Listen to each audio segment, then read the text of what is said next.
तो hello guys, welcome back to my YouTube channel. तो guys आज हम ऐसा मूवी के बारे में बताने जाने वाले हैं कि आप लोग सोच नहीं सकते। इस मूवी का नाम है सास बनी स्वर्गलोक।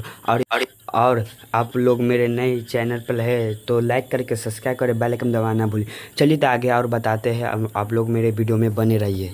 अभी ये मूवी काफ़ी ट्रेंडिंग और सुपर हिट चल रहा है बॉलीवुड में। और ये बता दें कि इस मूवी में काफ़ी हंसी कॉमेडी भरपूर भरा हुआ है और इसमें बहुत कलाकार काम किए हुए हैं। और इसमें बता दें कि इसमें भगवान के बारे में बताया जाता है, क्या कैसे ले जाती है सास को, और इसमें और क्या होने वाला है। चलिए तो आगे बताते। मेरे वीडियो पर नए हैं तो लाइक करके सब्सक्राइब करके ज़रूर जाइए।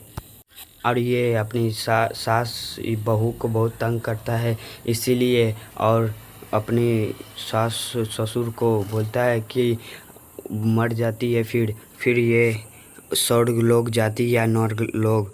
चलिए तो आगे मेरे डिस्क्रिप्शन में मूवी है, जाके लिंक जाके आप लोग देख सकते हैं।